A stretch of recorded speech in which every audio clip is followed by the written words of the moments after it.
أعوذ بالله من الشيطان الرجيم. بسم الله الرحمن الرحيم. وتالله لأكيدن أصنامكم بعد أن تولوا مدبرين. اور خدا کی قسم میں تمہارے ان بتوں کو ٹکڑے ٹکڑے کر دوں گا. بعد ان تولوا مدبرین، بعد اس کے کہ تم چلے جاؤ گے پیٹ پھیر کر. فجعلہم جزازا، پس انہیں ٹکڑے ٹکڑے کر دیا. الا کبیرا لہم، مگر ان میں سے جو بڑا تھا اسے چھوڑ دیا. لعلہم الیہ یرجعون، شاید کہ وہ لوگ اس کی طرف رجوع کریں. قال من فعل هذا بآلہتنا انہ لمن الظالمین، کہنے لگے یہ ہمارے بتوں کے ساتھ کس نے کیا ہے. انہ لمن الظالمین، اس میں کوئی شک نہیں کہ جس نے کیا بڑا ہی غضب کیا. قالوا سمعنا فتى يذكرهم يقال له ابراہیم، بعضوں نے کہا کہ ہم نے ایک نوجوان آدمی کے بارے میں سنا ہے جو ان بتوں کا تذکرہ کیا کرتا تھا. قالوا فأتوا به على أعين الناس، پھر کہنے لگے لے آؤ اسے لوگوں کے سامنے. لعلهم يشهدون، تاکہ سب کے سب وہ حاضر ہو جائیں. قالوا أأنت فعلت هذا بآلهتنا یا ابراہیم، کہنے لگے کہ کیا ہمارے معبودوں کے ساتھ یہ تم نے کیا ہے اے ابراہیم. قال بل فعله كبيرهم هذا فاسألوهم إن كانوا ينطقون، انہوں نے جواب دیا کہ نہیں، کبیرہم یہ بڑا ہے ان بتوں میں سے.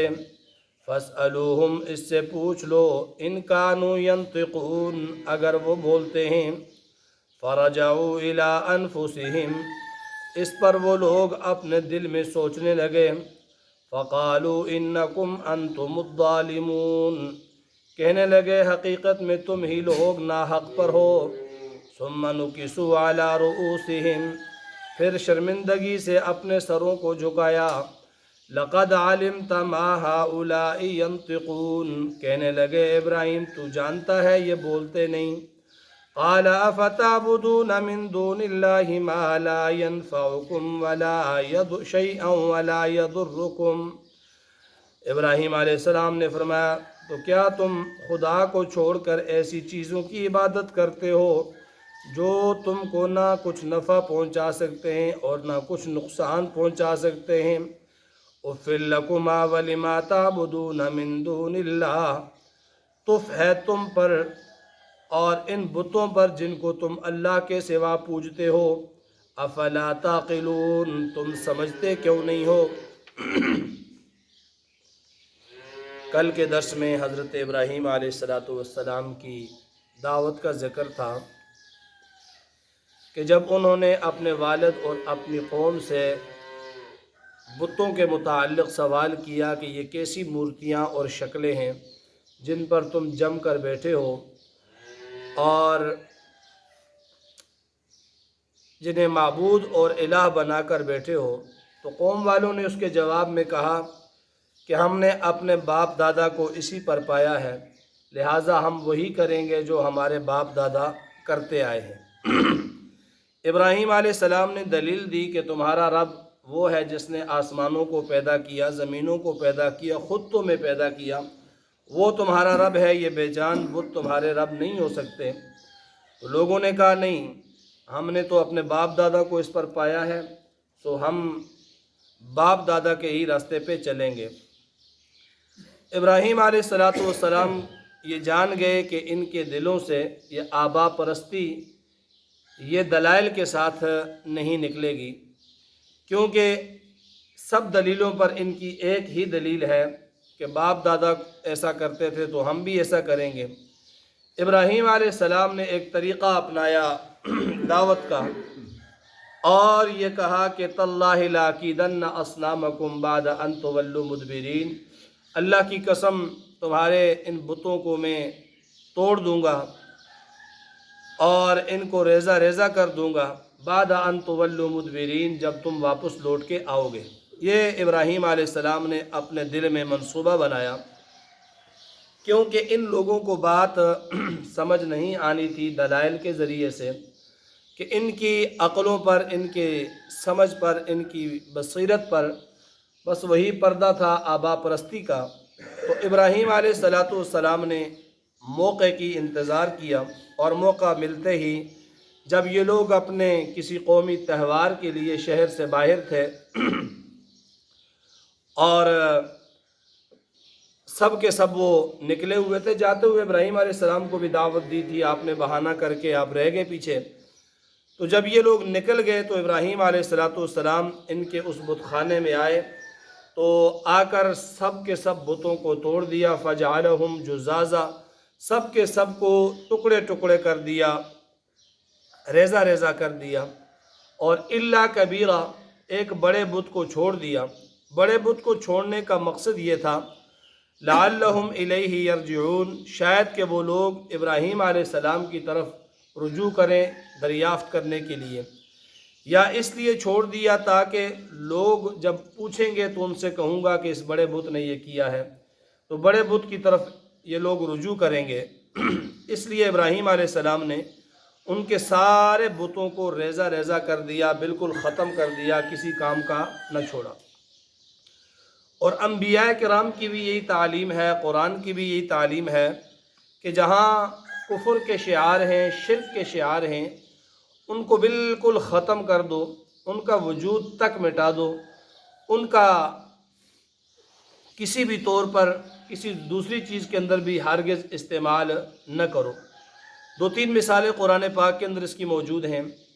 ایک مثال ہے حضرت موسیٰ علیہ السلام کی، پیچھے آپ نے سنا کہ جب وہ کوہ طور پر چلے گئے تو پیچھے سامری نے سونے کے زیورات سے بچڑا بنایا اور اسے معبود قرار دے دیا، اور بنی اسرائیل کی ایک بڑی تعداد اسے خدا سمجھنے لگی۔ تو موسیٰ علیہ السلام جب واپس آئے تو وہ تو سونے کا بچڑا تھا، تو موسیٰ علیہ السلام نے اس بچڑے کو توڑ دیا، توڑ کر بالکل برادہ بنا دیا، برادہ بنانے کے بعد اسے جلا دیا، جلانے کے بعد اس کی خاک کو بھی دریا میں پھینک دیا۔ اب تھا وہ سونا، قیمتی چیز ہے، موسیٰ علیہ السلام چاہتے تو سونے سے عورتوں کے زیورات بھی بنا سکتے تھے، اس سونے سے اور بھی کوئی استعمال کی چیزیں بن سکتی تھیں، لیکن نہیں بنایا، بلکہ اس بچڑے کو بالکل اس کا وجود ہی ختم کر دیا، کچھ بھی نہیں چھوڑا۔ کیوں کہ اس کی وجہ سے شرک کا ارتکاب ہوا تھا، تو شرک کی ساری نشانیوں کو موسیٰ علیہ السلام نے بالکل مٹا دیا۔ اور اسی طرح یہاں ابراہیم علیہ السلام وہ بتوں کی جو ہے وہ بتوں کو تھوڑا بہت بھی توڑ سکتے تھے، ٹانگ تو توڑ دی، ناک توڑ دی، یا کوئی اور ایسا کام کر دیا، کیونکہ وہ بت بھی قیمتی دھاتوں کے تھے، لیکن انہوں نے بھی جزازن کا لفظ ریزہ ریزہ کر دیا کہ دوبارہ ان سے بت نہ بن سکے، ختم کر دیا، کیونکہ یہ شعائر شرک میں سے تھا۔ اور اسی طرح ایک حدیث کے اندر آتا ہے کہ صلح حدیبیہ کے موقع پر جس درخت کے نیچے، جس درخت کا ذکر قرآن پاک میں موجود ہے، جس درخت کے نیچے نبی علیہ السلام اور 1400 صحابہ نے بیٹھ کر بیعت کی تھی جہاد کی، تو وہ متبرک درخت تھا۔ بعد کے لوگوں اس درخت کے پاس آنے جانے لگے اور اس درخت کو بڑا معزز سمجھنے لگے۔ جب حضرت عمر رضی اللہ تعالیٰ عنہ نے یہ محسوس کیا کہ اب تو جو دور ہے وہ خیر القرون کا دور ہے، اس کے بعد کے جو لوگ آئیں گے تو وہ یہاں شرک کرنا شروع کر دیں گے، اس بت سے حاجتیں مانگیں گے، اس بت کے سامنے سجدے شروع کر دیں گے۔ اور ایسا آج بھی ہے، کئی جگہ پر ایسے درخت ہیں جن کو مشکل کشا سمجھا جاتا ہے، جن کو جو ہے ان کے نیچے سے گزرا جاتا ہے، جی بیماری دور ہوتی ہے، بہت ساری ایسی جگہ ہیں، آج بھی موجود ہیں۔ تو حضرت عمر رضی اللہ تعالیٰ عنہ نے جب یہ محسوس کیا کہ یہ درخت جو حدیبیہ کا ہے یہ کل کو کہیں شرک کا ذریعہ نہ بن جائے، تو حکم دیا کہ اس درخت کو جڑوں سے ہی اکھاڑ دو، بالکل ختم کر دیا۔ تو حکم شریعت کا یہ ہے کہ جو شرک کے شعائر ہیں، کفر کے شعائر ہیں، ان کو بالکل ختم کر دو۔ ابراہیم علیہ السلام نے ان بتوں کو ریزہ ریزہ کر دیا، بت ٹوٹ گئے، ختم ہو گئے۔ قوم کے لوگ واپس آئے جب اپنے اس میلے سے یا اپنی عید سے آ کر سب سے پہلے ملنا تھا انہوں نے معبودوں سے، اپنے بت خانے میں آئے، آ کر دیکھا آگے ماحول ہی بدلا پڑا ہے۔ کہنے لگے من فعل ھذا بآلہتنا انہ لمن الظالمین، ہمارے خداؤں کے ساتھ یہ ساری حرکت کس نے کی ہے؟ جس نے بھی کی ہے اس نے بڑی ناانصافی کی ہے، بڑا ظلم کیا ہے۔ تو قالوا سمعنا فتى یذکرہم، ان میں سے بعض نے کہا کہ یار یہاں ایک نوجوان ہے، وہ ان بتوں کے بارے میں تذکرہ کرتا رہتا ہے، ہمارے معبودوں کے بارے میں سوال کرتا رہتا ہے، پوچھتا رہتا ہے، کہیں اسی کی یہ حرکت نہ ہو، اسی نے یہ کام نہ کیا ہو۔ تو کہنے لگے لے آؤ اسے، پکڑ کر بلا کر لے آؤ، لوگوں کے سامنے لے آؤ، لوگ بھی اس کو دیکھ لیں اور اس سے سوال جواب بھی ہو جائے۔ ابراہیم علیہ السلام اسی انتظار میں تھے کہ وہ بلائیں گے۔ وہ آگے جب آ کر ان کے سامنے کھڑے ہوئے تو پہلا سوال انہوں نے یہ کیا، اَأَنْتَ فَعَلْتَ هَذَا بِآلِهَتِنَا یا ابراہیم، اے ابراہیم کیا تو نے ہمارے معبودوں کے ساتھ یہ کیا ہے؟ ان کو توڑا تو نے ہے، ان کی بے اکرامی کیا تو نے کی ہے؟ اب ابراہیم علیہ السلام کو دعوت دینی تھی۔ ابراہیم علیہ السلام نے فرمایا قال بل فعلہ کبیرہم ھذا فاسألوہم ان کانوا ینطقون، کہ تم کتنے بے وقوف اور پاگل ہو، جو بڑا خدا ہے وہ ٹھیک سلامت موجود ہے، درمیان میں کھڑا ہے، اس سے پوچھ لیتے، مجھے بلانے کی کیا ضرورت تھی؟ خدا ہے، معبود ہے، تمہارا حاجت روا مشکل کشا ہے، تمہاری ساری باتیں یہ سنتا اور مانتا ہے۔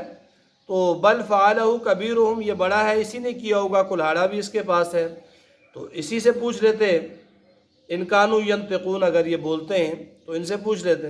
ابراہیم علیہ السلام نے یہ صورت اختیار ہی اسی لیے کی تاکہ ان کے ذہن میں جو ہے نا وہ بات ابراہیم علیہ السلام کی توحید والی بات آ جائے، تو انہوں نے یہ انداز اختیار کیا کہ بل فعلہ کبیرہم، بلکہ یہ اس بڑے بت نے کیا ہے، فاسألوہم، اس سے پوچھ لو اگر یہ بولتے ہیں۔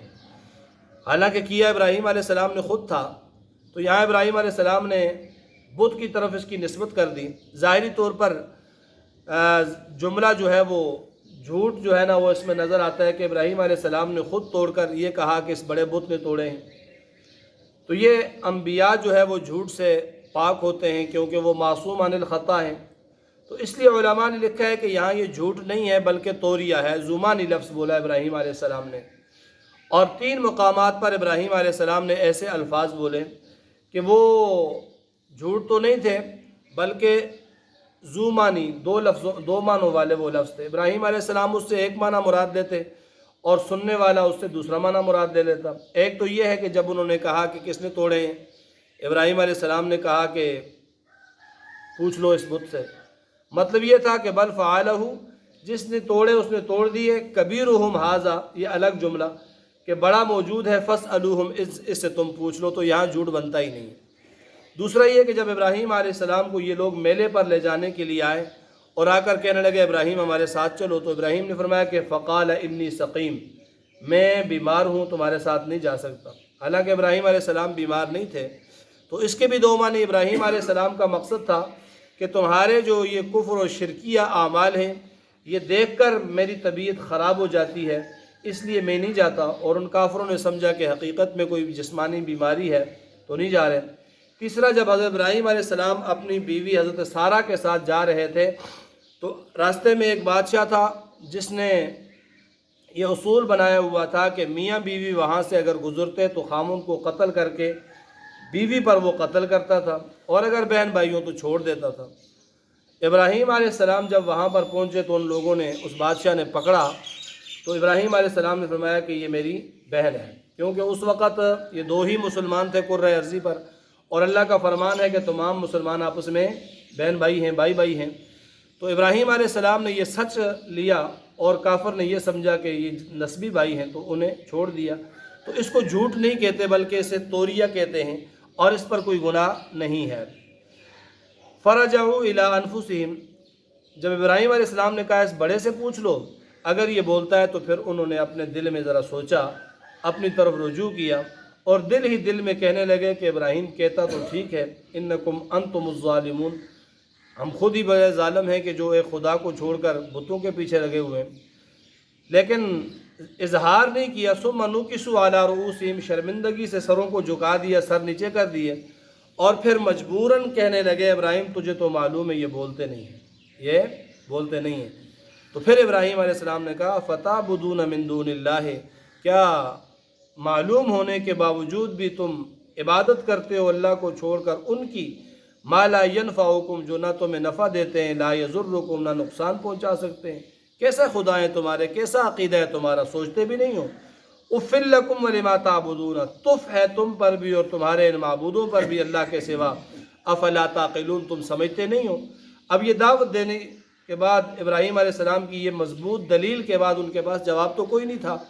جب جواب نہیں تھا تو انہوں نے کہا کہ اس ابراہیم کو ہی ختم کرو، حرقوہ، جلا دو ان کو، اپنے معبودوں کی مدد کرو، انشاءاللہ یہ کل کے درس میں